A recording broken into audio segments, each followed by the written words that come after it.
Olá, seja muito bem-vindo a mais um Alesp em Pauta. No programa de hoje vamos falar sobre bruxismo e como esse mal pode afetar a qualidade de vida das pessoas. Segundo a Organização Mundial da Saúde, cerca de 30% da população mundial sofrem com o bruxismo. No Brasil, esse índice pode ser ainda maior, chegando a 40%. Para falar sobre isso, temos aqui no estúdio conosco o dentista e pesquisador em bruxismo da Universidade de Guarulhos, Carlos Felipe Bonassina. Carlos, seja muito bem-vindo ao nosso estúdio. Obrigado. E conosco também o psicanalista e professor da Associação Brasileira de Psicanálise Clínica, Arthur Costa. Arthur, seja muito bem-vindo.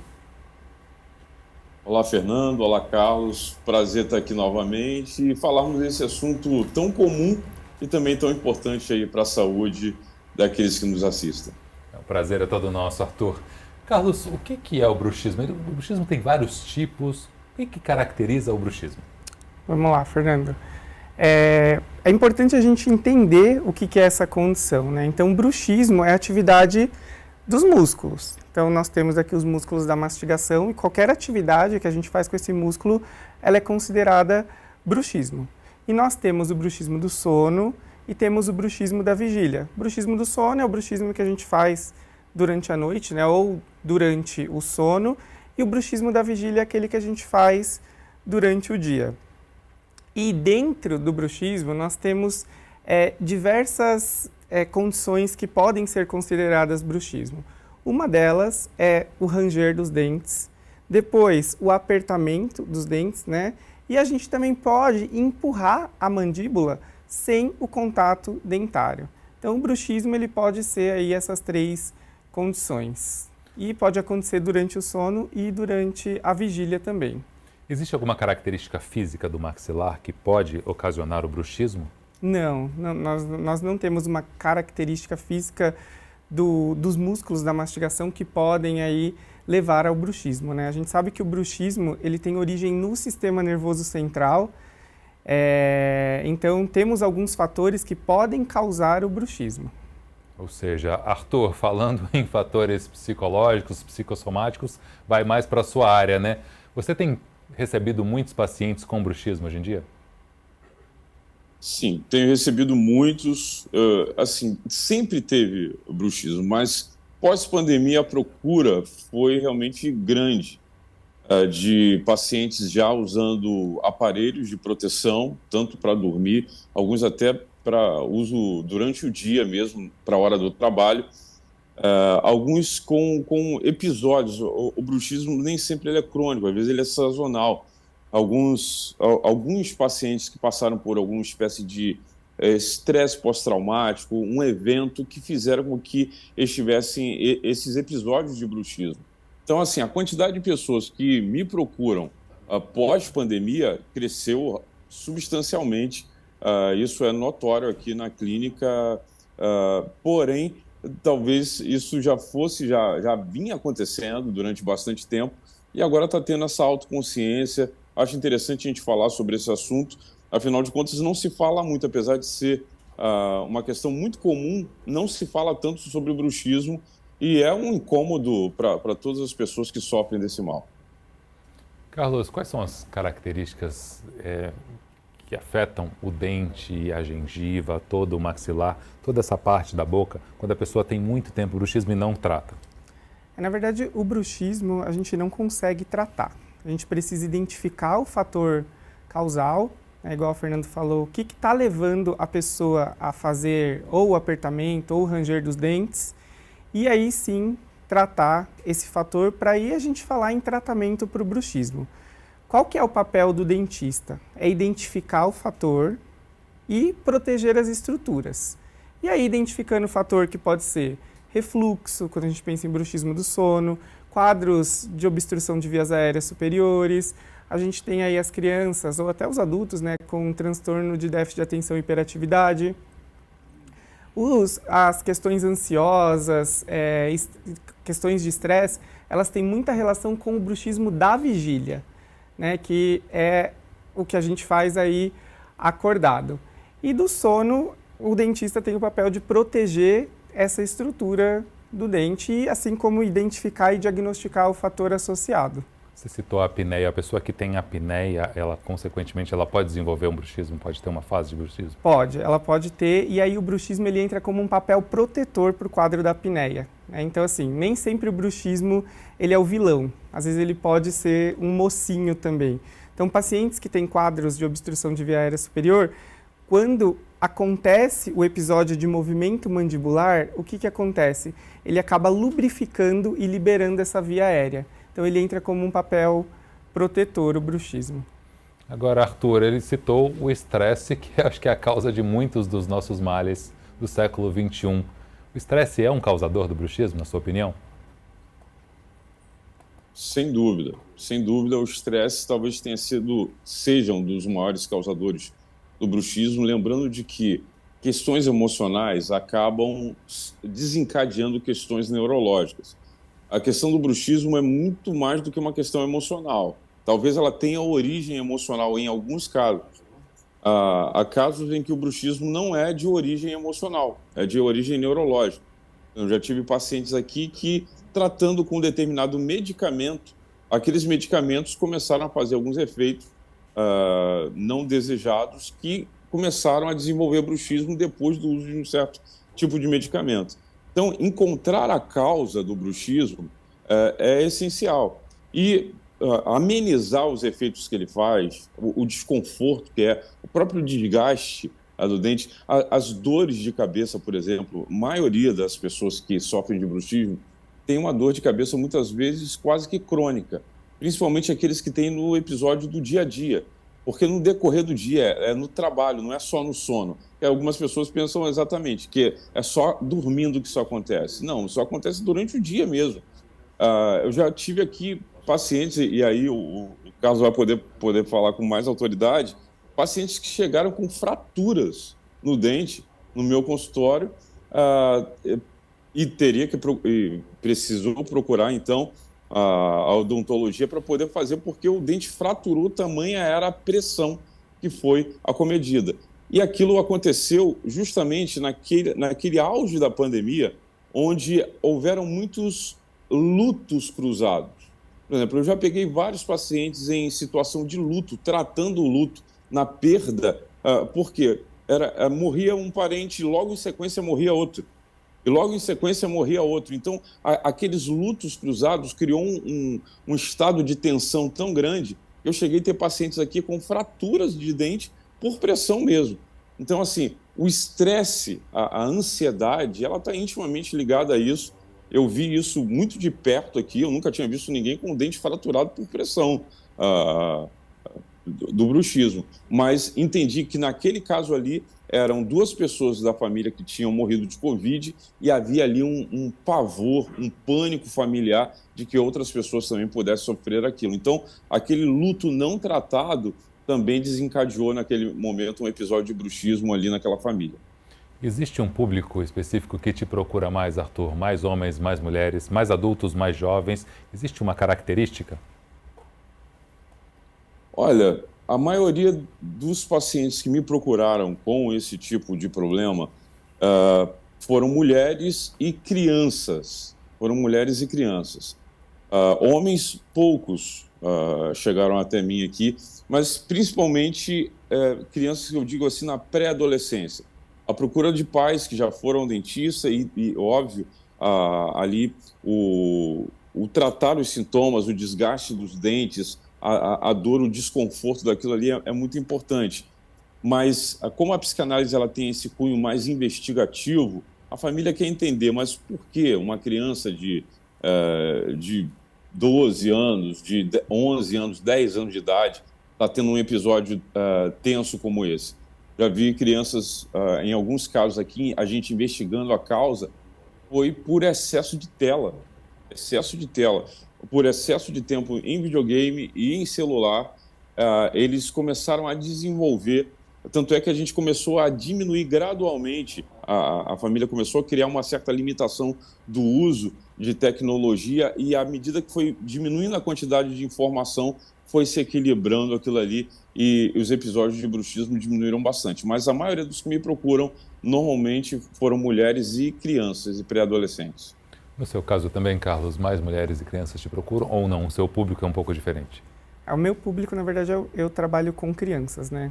Então, no consultório, quem me procura mais são os pacientes infantis. Mas, de fato, tem até a questão do homem não procurar o atendimento quando ele tem uma determinada condição. Mas se eu puder voltar um pouquinho, falar que o Arthur comentou das medicações, realmente essas medicações para ansiedade, para quadros de depressão, que tem ação no sistema nervoso central, um dos efeitos colaterais dela é o movimento mandibular, né? É o bruxismo tanto do sono quanto o da vigília. E aí fica um alerta, né, para os terapeutas, para os psiquiatras se atentarem nisso e encaminhar esse paciente para fazer uma avaliação também com o dentista. O ideal é que ele procure diversos profissionais para saber não só a causa, mas também tratar as consequências. Né? Para durante aquele período que ele vai estar fazendo uso da medicação, ele saber que ele precisa de uma proteção da estrutura ou se ele estiver fazendo um bruxismo da vigília, aí pensar em mudança de comportamento com os terapeutas. Se a pessoa persiste com esse bruxismo por muito tempo, quais são as consequências para os dentes, além do desgaste? O que acontece? O desgaste é o principal. E aí, se ela mantém, ela pode levar um quadro de dor, né? Imagina esse músculo trabalhando o tempo inteiro sem nenhuma função. Quando a gente fala sem função, é assim, não vai estar comendo, não vai estar mastigando, não vai estar falando. E ela vai estar o tempo inteiro forçando. Se ela faz do sono e da vigília, que geralmente o paciente faz os dois, né? Então esse músculo vai entrar em sobrecarga, ocasionando aí uma dor nesses músculos da face. E o mais grave é a fratura, né, que pode levar à perda aí do elemento dentário. Que é a consequência mais grave, né? A consequência mais grave. E aí a pessoa passa por um tratamento reabilitador. Então ela faz uma prótese, uma coroa, né, que é a reposição de um dente, e ela não sabe que ela faz bruxismo. E aí ela, consequentemente, vai perder esse trabalho também. No caso, além do desgaste, também tem um problema nas gengivas, né? Retração gengival, outros problemas que podem ocasionar também com bruxismo. A retração gengival, ela tem mais relação com outras questões, né? Então ela está aí mais relacionada com lesões, desgaste por alimentos ácidos, desgaste erosivo. Então no bruxismo a gente ainda não conseguiu encontrar essa casualidade. Entendi. Arthur, você falou das telas, do estresse, da ansiedade, eles são causas de muitas doenças, né?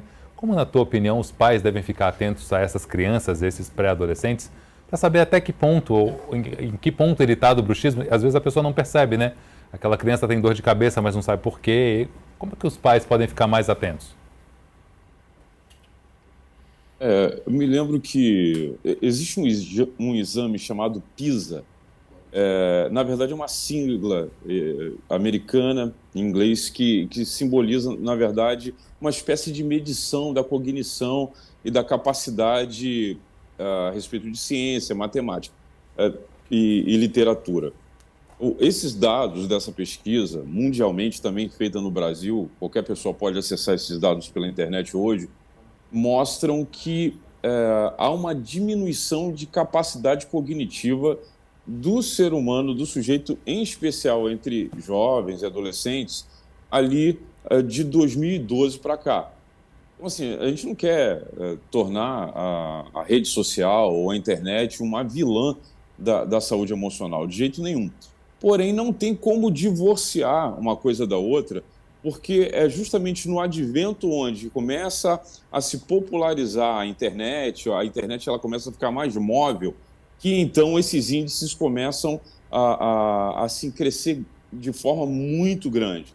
Então, a gente começa a notar em pesquisas como essas de que há um impacto emocional sobre uma geração que consome alta quantidade de informação pela internet, pelas redes sociais e afins.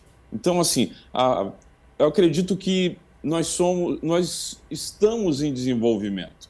O ser humano, quando a gente fala que o bruxismo é um problema do sistema nervoso central, a gente precisa entender de que, e aqui não quero entrar no mérito de ser evolucionista ou criacionista, não é isso, mas a verdade é que a evolução das espécies ela é incontestável, e isso independente de credo, de fé.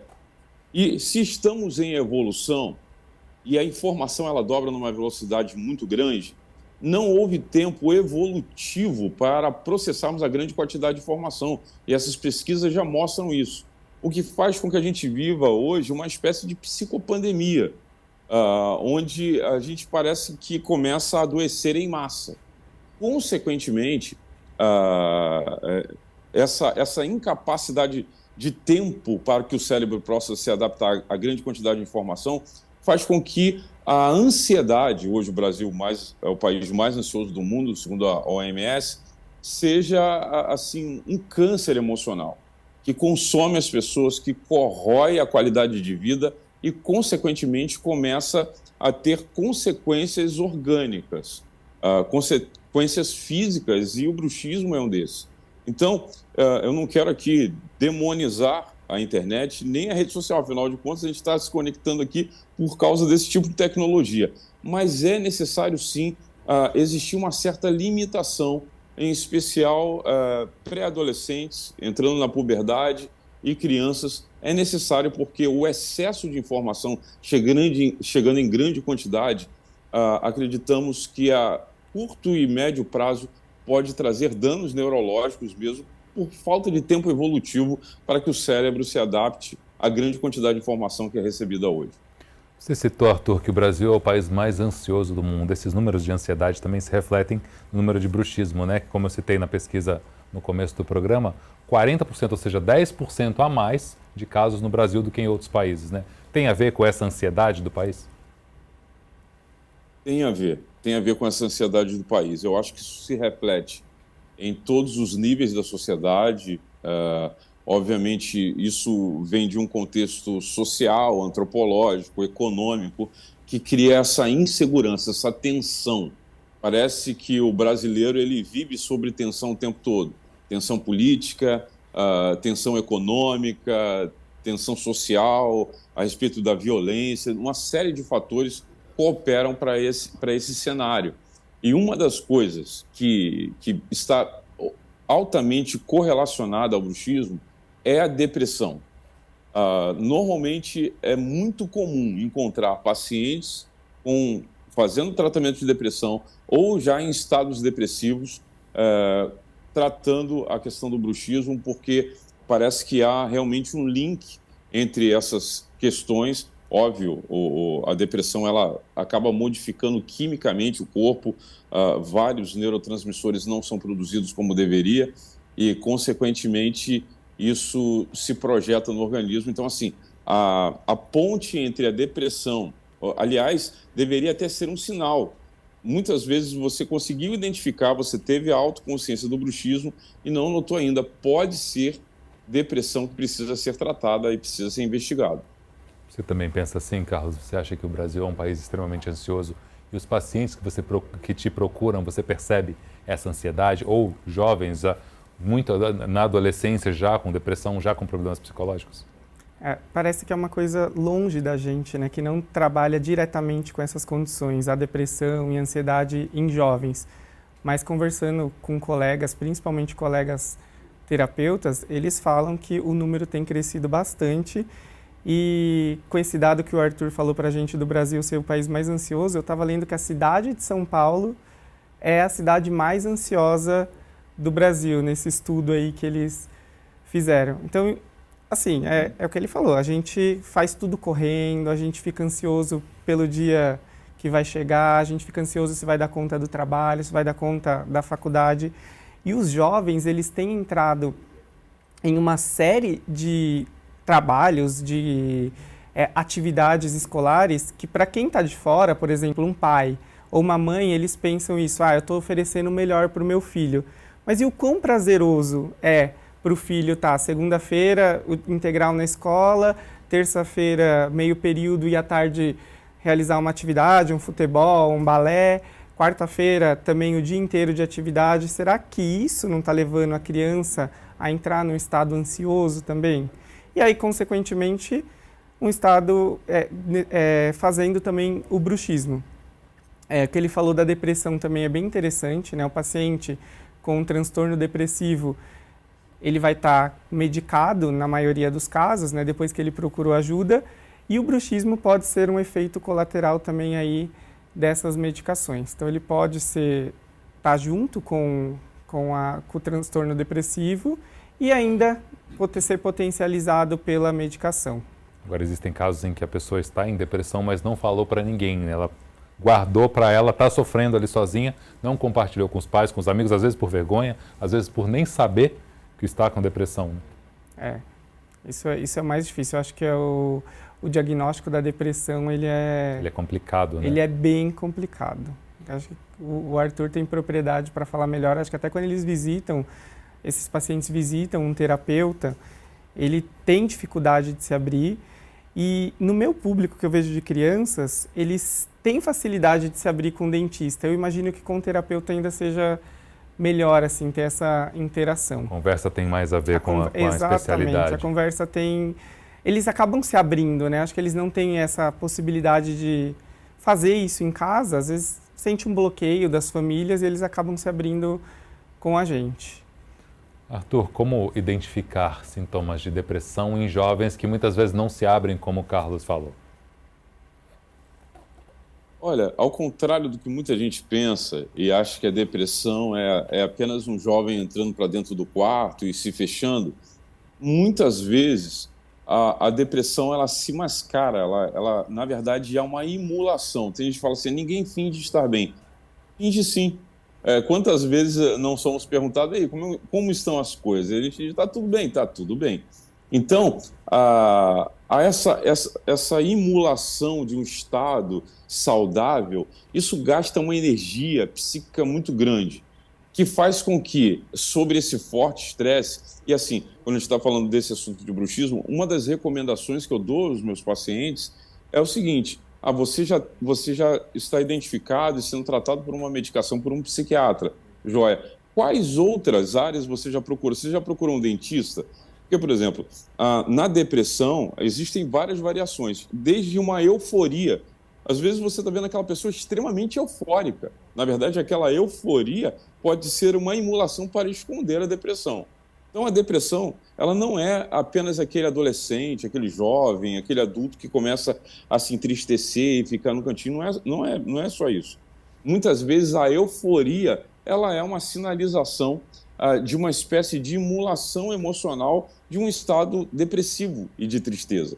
Agora, essa baixa de energia, essa queima muito rápida, ela é típica da depressão, sim, porque a depressão ela vai modificar quimicamente, por exemplo, você vai ver pacientes depressivos que vão estar com bruxismo, você vai encontrar pacientes depressivos que consomem alto teor de açúcar à noite, eles consomem muitos alimentos e não fazem a devida higiene odontológica e precisam procurar rápido, porque a deteriorização dos dentes é muito rápida, se não houver a devida higiene. Então, assim, é essencial de que uma pessoa que comece a identificar sinais de uma depressão, e eu diria que crise de ansiedade, ela é um sinal, ela é um cartão amarelo para uma possível depressão futura, precisa procurar a odontologia. Por quê? Porque nessa baixa de energia psíquica, a gente começa a relaxar a respeito de algumas coisas da vida. E a saúde bucal, ela é essencialmente importante para a alimentação, para tudo. Então, é muito importante que o paciente com crise de ansiedade, o paciente, eu já identifiquei crise de ansiedade, o que eu vou procurar? O psiquiatra procura a odontologia também. Por quê? Você, sem notar, não vai estar fazendo a escovação como deveria fazer, não vai estar notando muitas vezes o bruxismo, às vezes demora a notar. Então, com o profissional da odontologia acompanhando aquele paciente, até mesmo a autoestima dele de estar com os seus dentes saudáveis, vai ajudar muito no tratamento da depressão. Eu diria que tratar depressão e a odontologia, na minha opinião, andam bem juntinhos, assim. Eu tenho meus dentistas parceiros, nutricionistas, é bem importante. Eleva a autoestima, né, dos pacientes. Qual que é a importância de uma boa saúde bucal? Quais são as consequências de não cuidar não só dos dentes, mas também das gengivas, enfim, da higiene bucal? E qual a importância desse tratamento, desse cuidado? tem aquele ditado, né? A saúde começa pela boca. Então, o Arthur estava comentando, se você não escovar os dentes antes de dormir, o que vai acontecer?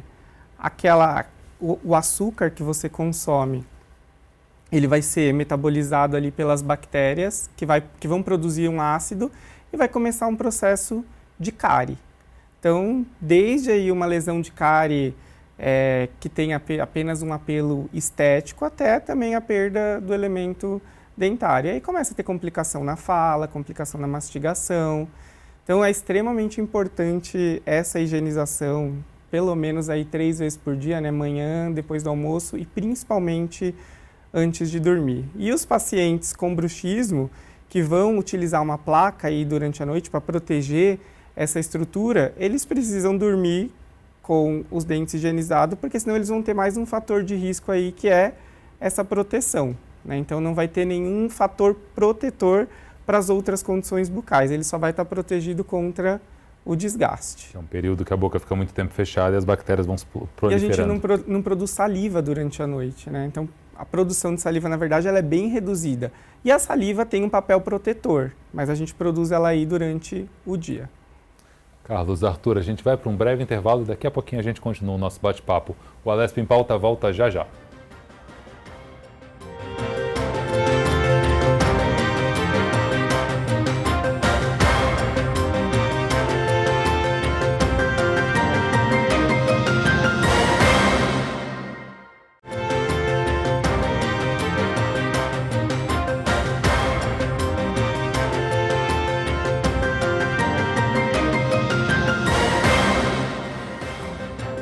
Estamos de volta com o Alesp em Pauta, hoje falando sobre como o bruxismo afeta a qualidade de vida das pessoas. Carlos, como identificar o bruxismo num paciente? Legal, Fernando. O bruxismo, geralmente o que chama a atenção das pessoas com quem você está dividindo o quarto é o barulho, né? Então a pessoa vai ouvir você ranger. Mas vamos pensar, a gente também pode apertar. O apertamento geralmente não tem barulho. E o bruxismo da vigília também, na maioria das vezes, ele acaba não fazendo barulho. Então, quando a gente pensar no diagnóstico, o principal método de diagnóstico é o relato do parceiro com quem você divide cama, ou se for uma criança, do cuidador. O dentista, ele tem que ficar atento nos sinais clínicos, que é o desgaste do dente, mas aí assim, o desgaste do dente, ele pode ser diversas coisas, né? A gente pode ter desgaste por uma alimentação mais ácida. Aquele desgaste pode ser também uma cicatriz de um bruxismo que aconteceu no passado. Ou, né, se a gente for pensar, se o paciente tem outros problemas respiratórios, algum problema, distúrbio do sono, o legal é fazer um exame de polissonografia e identificar também esses movimentos mandibulares. Mas o principal, né, método diagnóstico que a gente tem aí é o relato de terceiros. Então, do pai ou da mãe com quem aquela criança divide o quarto, ou do marido, da esposa com quem divide o quarto para o bruxismo do sono. O bruxismo da vigília ele já é um pouquinho mais complicado. Então, a gente sempre pede para o paciente ter uma autopercepção do que ele está fazendo, né? Se ele está jogando esse músculo, essa mandíbula aí para frente sem função. E aí, depois de 1 ou 2 semanas, a gente pede para ele retornar para ver se ele está fazendo isso ou não. É possível medir o nível de desgaste dos dentes também? A gente não tem um padrão de desgaste, né? Não tem nenhuma ferramenta que possa mensurar o desgaste. Então, eu falo que o desgaste ele acaba sendo um problema maior para o dentista. Às vezes, o paciente nem nota que ele tem desgaste. Então, ele é um problema maior para o dentista. E não tem formas da gente mensurar, porque a gente também tem o desgaste fisiológico do dente, né? Então, com o tempo, com o atrito que o dente sofre durante a mastigação, ele vai desgastando. Então, o diagnóstico, somente pelo desgaste, ele acaba deixando dúvida aí pra gente. A gente estava conversando aqui no intervalo sobre as crianças menores, né? Os dentes ainda de leite, que não são os dentes permanentes, também devem ser protegidos caso a criança tenha bruxismo? Se uma criança range e ela tem dentes descidos, né, os dentes aí, os famosos dentes de leite, a gente não vê um motivo para a gente proteger essa estrutura. Então tá rangendo, é dente de leite, o dente de leite tem um tempo de vida menor que o dente permanente.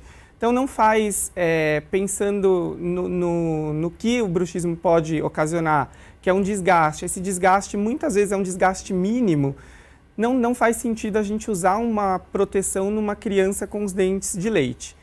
Quando começa a troca dos dentes ali por volta dos 6, 7 anos, onde nós vamos ter contato dos dentes permanentes, aí sim já justifica uma proteção com uma placa para proteger contra o bruxismo do sono.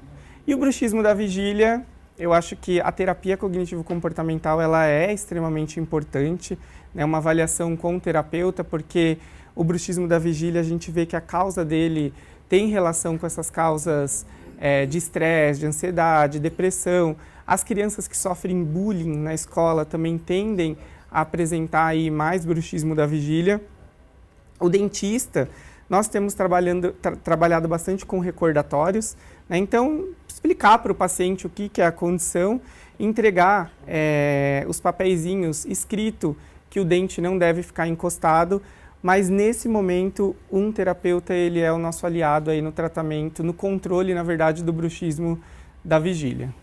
Tem uma questão que a gente estava falando agora no intervalo da automedicação, né, Arthur? Você recebe muitos pacientes que se automedicam, uma dorzinha de cabeça, uma dorzinha nas costas, e no fim eles vão se automedicando e não cuidam da causa dessas dores? Isso é o que mais acontece, em grande quantidade. As pessoas, elas começam a se automedicar e, assim, existe uma ponte entre a dependência química. Quando a gente fala, assim, de se automedicar, também tem gente que acaba se viciando em determinados tipos de medicamento, mas, assim, trazendo para uma questão mais pública, assim, o mais comum, a dependência química, porque a gente está falando de bruxismo e intimamente está falando de um problema do próprio sistema nervoso central. Então, quando a gente fala de bruxismo, questões emocionais, não tem como a gente não falar também de dependência química. Então, alcoolismo está intimamente ligado a questões de alteração do sistema nervoso que vão desencadear num bruxismo. Outros tipos de droga, o consumo de drogas que podem trazer qualquer tipo de sensação. E eu tive um episódio que eu nunca tinha visto, foi em 2017, um pouco antes da pandemia, de um paciente meu que ele começou a ouvir aidose. A aidose é uma espécie de simulação bineural. Normalmente é como se fossem sensações ou uma droga auditiva, como alguns querem dizer. E ele começou a usar aquilo em grande quantidade. Ouvir muito esses aidoses, que até 2017 eu nunca tinha ouvido falar. E ele começou a desenvolver bruxismo logo depois do alto consumo daquilo ali. Provavelmente, o alto consumo daquele tipo de conteúdo causou algum tipo de interferência no sistema nervoso central, causando esse movimento que ele não tinha anteriormente. Então, é necessário de que pessoas que sofrem de algum tipo de dependência química possam procurar ajuda profissional, não só do terapeuta, também, essencialmente, procurar da odontologia, porque a chance de um dependente químico desenvolver bruxismo é gigantesca. Arthur, tem alguns trabalhos já mostrando a relação das drogas recreativas, do álcool e da nicotina com o bruxismo. O mesmo trabalho fala também de doses de café, né? Então, pessoas que tomam mais que 8 doses de café por dia aí também é um fator de risco para o bruxismo. São picos de energia, picos de baixa, são os extremos, né? E geralmente é assim, né? Quem que toma muito café, qual é o momento que vai tomar esse café, por que vai tomar esse café? Geralmente isso são pessoas mais ansiosas que vão tomando cafés. O cigarro também, né? As drogas recreativas também. Então, bem interessante esse ponto aí que você chamou a atenção. O café e o cigarro normalmente estão associados, né? Quem fuma toma café e vice-versa. E com relação à qualidade de vida, o estilo de vida, no teu caso, Arthur, qual que é o impacto de uma pessoa que tem um estilo de vida mais saudável? A receita todo mundo sabe, né? De praticar exercícios, se alimentar de forma mais correta, mais natural, mais adequada. O quanto isso impacta na saúde psicológica da pessoa? Olha, é engraçado que a gente sabe o que tem que fazer, mas a gente não faz, né? Exato. É fomentada a questão da alimentação, do exercício físico e tudo mais, mas infelizmente grande parte da população ainda não tem isso de uma forma realmente disciplinar e isso traz um prejuízo razoável. Eu diria de que hoje uma das coisas mais importantes para se regular nesse sentido, ainda que a gente entenda que haja pelo menos dois tipos ou duas variações do bruxismo, é a qualidade do sono. Porque o dissipar, ah, o descompressar, o diminuir, por exemplo, tratar a ansiedade, na minha opinião, e não tratar de sono é impossível. O sono ele tem 5 ciclos por noite. Por que se tanto fala assim, uma coisa que todo mundo sabe que tem que fazer, dormir 8 horas por noite? Por que dormir 8 horas por noite? Porque cada ciclo de sono leva em média 1 hora e meia. Então, para você ter 5 ciclos de sono, 8 horas aí seria o parâmetro ideal. Por isso.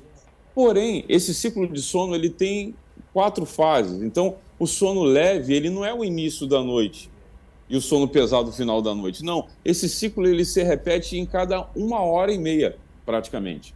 Então, se uma pessoa ela dorme sobre exaustão, a probabilidade dela acordar exausta é muito grande. Se ela dorme sobre tensão, eu não recomendo sobre qualquer hipótese você ficar resolvendo problemas no celular antes de dormir.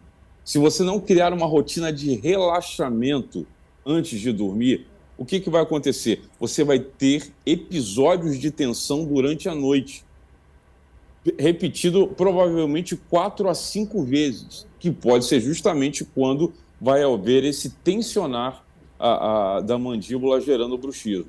Então, como se começa a dormir vai ser fundamental de como a gente vai acordar. Então, minha recomendação é que é muito importante fazer a regulação do sono.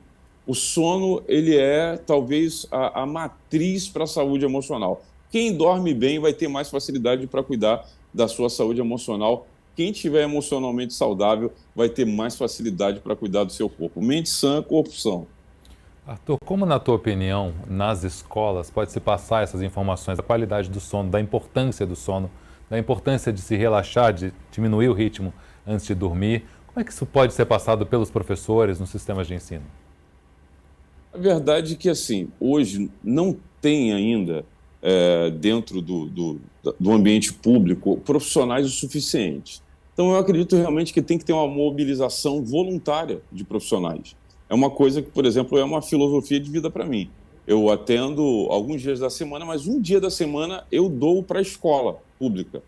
É o dia que eu vou atender numa escola pública onde a coordenadora vai passar o funcionário que precisa ser atendido e a gente faz palestras em escolas para trazer essa autoconsciência. Como o Carlos falou muito bem, talvez isso é um problema que já sempre existiu, talvez não tenha aumentado. Mas o que a gente precisa trazer para as pessoas é a autoconsciência do problema enfrentado. Então, se a gente trouxer para o aluno, olha, se você dormir mal, você vai ter dificuldade de absorver o conteúdo da prova. Então, você precisa dormir bem para que valha a pena o tempo que você estudou. A partir do momento que a gente começa a trazer essa autoconsciência para um ambiente escolar, a gente começa, e a escola é meio que um para-raio do que acontece na sociedade, a gente já começa a trazer um benefício aí em massa, dizendo para a escola, a família e todas as instâncias da sociedade. Para você, Carlos, como deve proceder o sistema de ensino para orientar essas crianças ao cuidado bucal, cuidado com sono, cuidado na alimentação?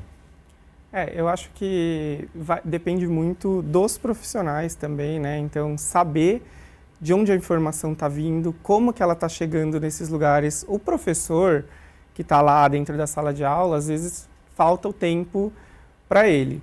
Então vai depender também da escola de incluir profissionais, né? Não sei como que é o acesso desses profissionais em determinadas escolas. Algumas escolas eu sei que fazem campanhas aí em relação à higiene bucal, mas é aquilo, ensina a escovar, fala da importância e esquecem os outros pontos, como saúde mental, né? Tem se falado bastante, mas eu não sei como está sendo isso na escola.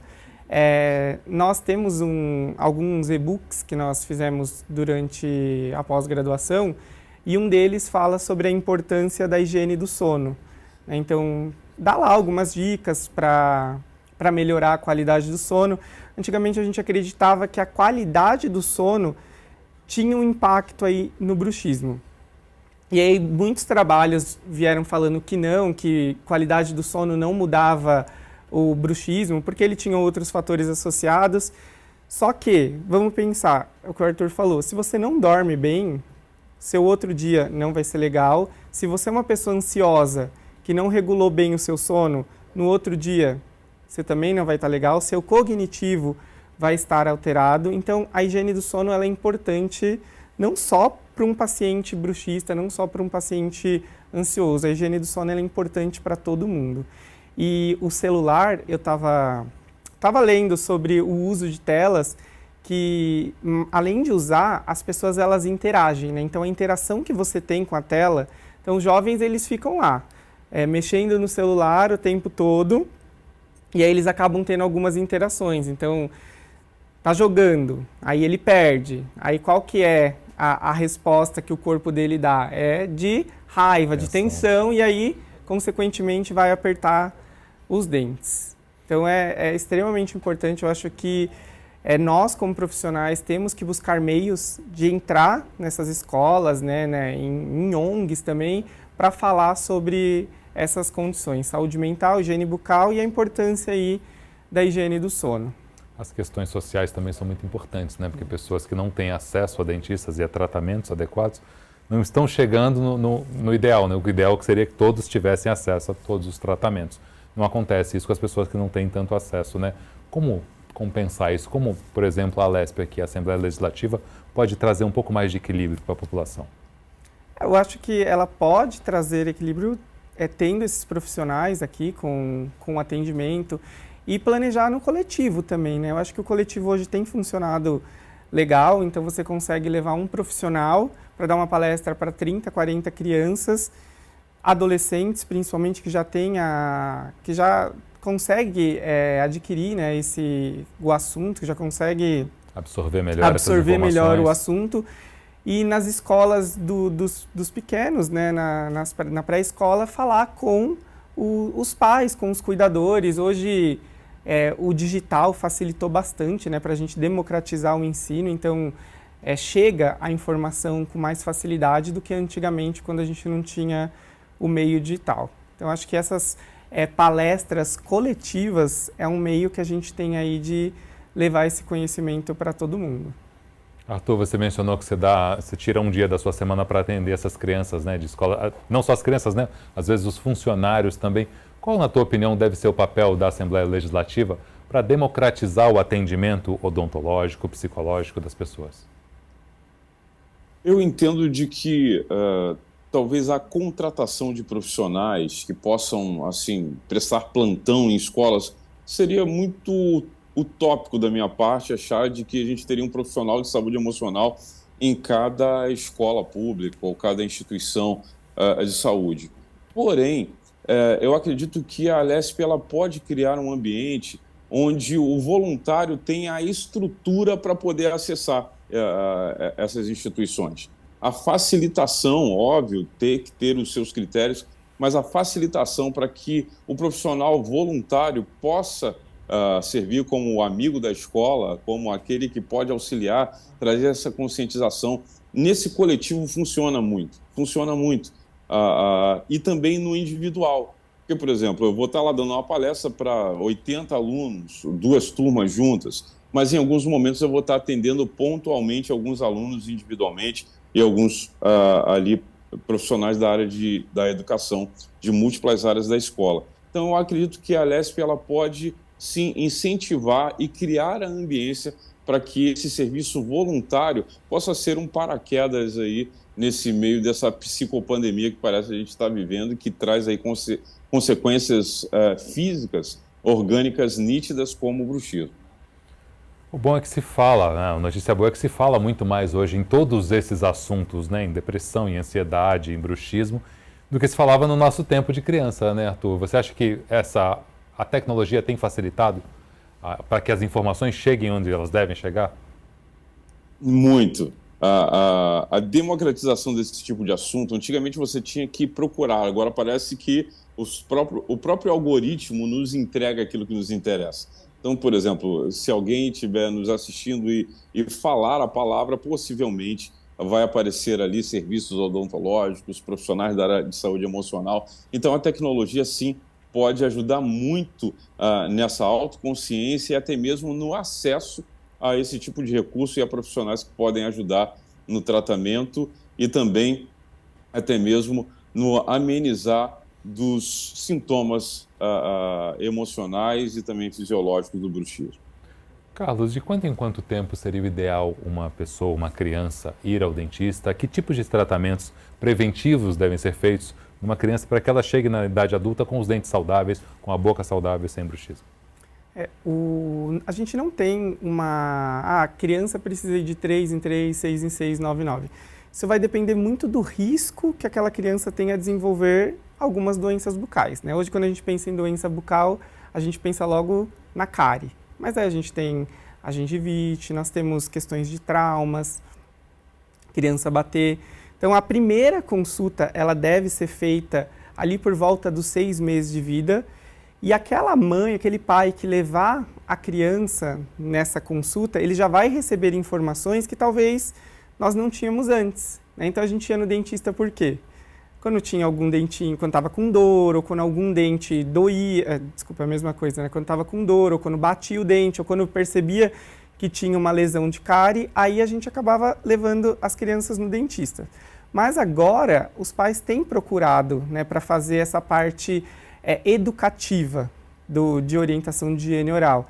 Então, vai depender muito do risco. Então, um bebê, ele indo de 6 em 6 meses, tá ok. Aí, depois disso, o profissional ele vai vendo se precisa ir com tempo maior de alta, quais são os períodos de mais risco, né? Então, começou a nascer um primeiro molar permanente por volta dos 6 anos. É uma fase de risco. Então, 1 ano para essa criança já é um tempo grande. Começou a troca de dentes. Opa, vamos levar com tempo menor. Chegou na adolescência, fase difícil. Ou o adolescente está naquela fase de possivelmente estar aí com uma questão ansiosa ou depressiva, onde o cuidado com os dentes acaba ficando de lado, os pais também têm que se atentar a isso e acabar retornando antes. Acho que tem 2 questões aí importantes, que são a estrutura, né, dos dentes. Os dentes vão nascer do tamanho certo, no local correto, né? E a questão dos doces também, né? Para acompanhar o crescimento e o desenvolvimento dessa arcada. E o doce, o açúcar em si, né? Ele acaba sendo o vilão. Né? Todo mundo come doce, né? Não tem jeito. Mas assim, a cárie, apesar da gente não conseguir acabar com ela, né? No mundo, ela, se eu não me engano, ela é a doença crônica mais prevalente aí do mundo. Então, acabar com essa doença vai ser difícil. Mas qual que é o papel do dentista hoje? É prolongar, né? Então, a nossa geração teve cárie cedo, então a próxima geração está tendo mais velha e levar isso para a vida adulta. Porque na vida adulta ela já vai ter uma percepção melhor de cuidado e provavelmente não vai querer ter cárie. Para você, Arthur, qual deve ser o ponto-chave que a pessoa deve procurar um tratamento psicológico, procurar um profissional como você, para começar a cuidar da mente, começar a cuidar da ansiedade, cuidar da qualidade de vida como um todo? A verdade é que quando se procura a psicanálise, a terapia cognitivo-comportamental, os profissionais da área de saúde emocional, para promover a autognose ou autoconhecimento, ela se torna preventiva. Então, em qualquer área, seja na odontologia ou até mesmo nas questões emocionais, é muito melhor trabalhar preventivamente do que ter que tratar um problema. Então, ninguém precisa esperar ter uma crise de ansiedade, ninguém precisa esperar estar com depressão para procurar ajuda.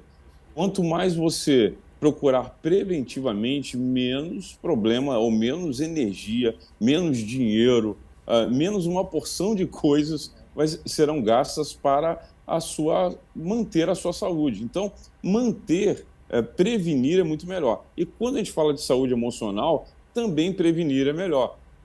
Eu diria que antes da pandemia as pessoas nos procuravam com a lama aqui. Depois da pandemia, com a lama aqui. Não precisa esperar isso. Então é importante você já começar a investir em terapia para que você aumente a sua autognose, o seu autoconhecimento, criando aí a proteção, uma resistência emocional para as adversidades da vida que, infelizmente, vão acontecer. Mas aí a sua capacidade de resiliência, ou seja, de voltar ao seu estado original, fica muito melhor quando você investe em saúde emocional preventiva.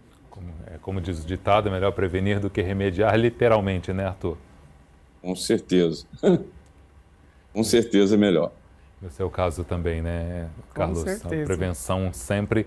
No caso dos adultos, e como eles devem fazer, em quanto tempo também não tem isso? Não tem uma regra. É muito de acordo com o estilo de vida, como a pessoa... É regularmente, né? Procurar um dentista regularmente. Então, não é só quando percebeu que teve alguma complicação, mas no mínimo uma vez por ano é importante você fazer uma visita aí com um profissional que seja da sua confiança, também porque tem a questão do custo também, né? A gente sabe que dentista não é acessível para todo mundo, assim como terapias não são acessíveis. E aí, se você vai com a corda aqui, como o Arthur falou, acaba que a questão financeira ela é um pouco menor. Você quer deixar algum recado para quem está te assistindo na TV Alesp? Procurem o cirurgião dentista, desencoste os seus dentes e só isso. Tá ótimo. Cuide da ansiedade, né? Cuida da sua ansiedade, procure um terapeuta, que é extremamente importante. E dentista também não tenha medo de encaminhar o seu paciente para um terapeuta quando ele realmente precisar. Porque muitas vezes o profissional ele fica, né, com esse tabu de eu vou encaminhar meu paciente para um terapeuta e o meu paciente não vai procurar.